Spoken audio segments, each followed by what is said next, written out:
फिर कल के दिन त्रिदीप मेढी, लगभग 6 फीट के आसपास इनका कद, 15.5 इंच बाइसेप्स, 13 इंच फोरआर्म और 80 किलो के आसपास की वो ग्रिप स्ट्रेंथ। अगर यहाँ पर दीपांकर किसी तरह से रोक पाते हैं स्टीव थॉमस को या हरा पाते हैं उन्हें, तो शायद इस सीजन के सबसे बड़े सरप्राइजिंग सुपरस्टार बन जाएंगे। इनके पहले दोनों मुकाबले इस सीजन में कुछ खास नहीं रहे थे।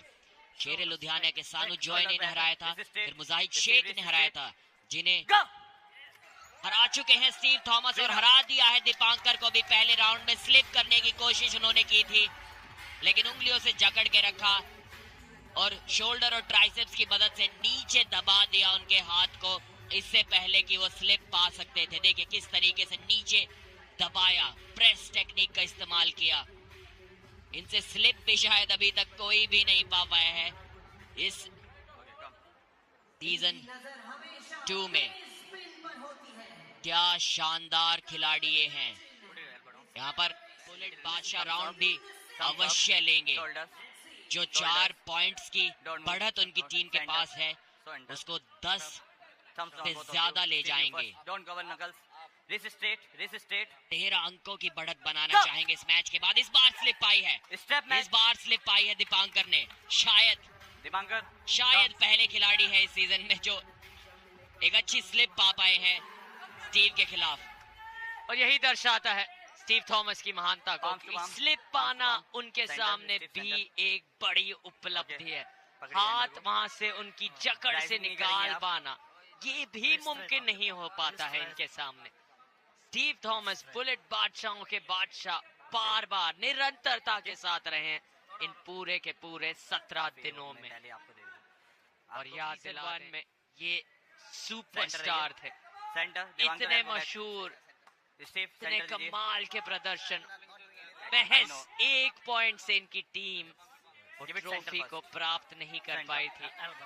आज अब जिस तरह की स्थिति बन गई है, एक हाथ तो उनका उस ट्रॉफी पे आ चुका है। यकीनन दारा सिंह जगदीश बरुआ का वो बहुत रोमांचक मुकाबला इसके बाद आना बाकी है। स्टीव थॉमस की ये मजबूत परिस्थिति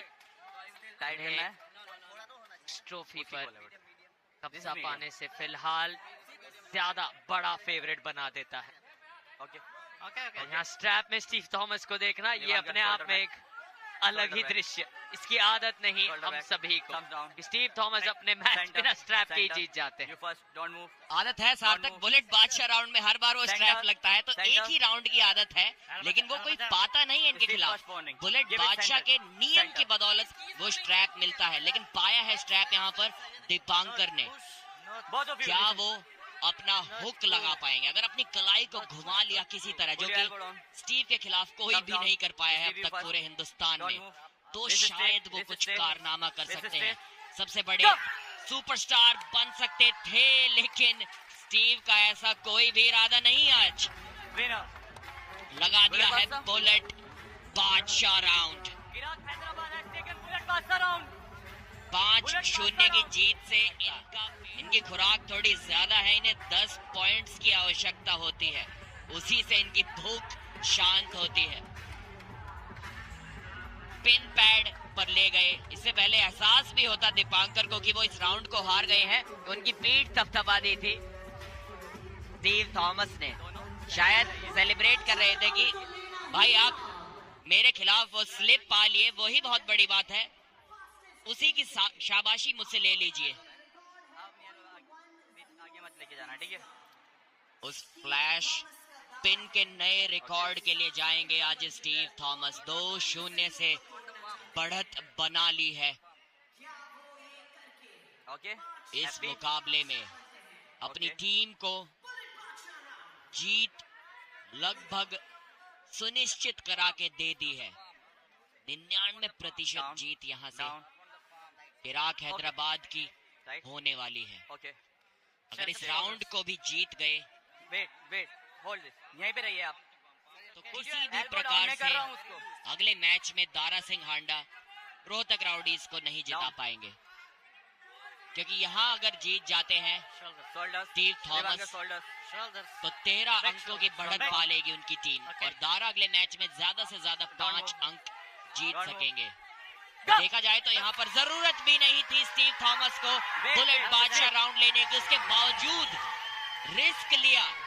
बिना बुलेट बादशाह राउंड लिए भी उनकी टीम ये फाइनल जीत चुकी थी अगर इस राउंड को वो जीत जाते तो, लेकिन फिर भी रिस्क ली। और देखिए टीम ओनर्स एंड एम्बेसडर्स अभी से सेलिब्रेट करते हुए अब अगला मैच मात्र औपचारिकता के लिए छोड़ दिया है। स्टीव थॉमस ने चैंपियन बना दिया है अपनी टीम को। इराक हैदराबाद अनस्टॉपेबल रहे इस सीजन में। जश्न का माहौल इसीलिए क्योंकि जान गए हैं कि इराक हैदराबाद यहाँ से जीतना नामुमकिन के बराबर है रोहतक राउडीज के लिए। हालांकि उनके बहुत मजबूत सुपरस्टार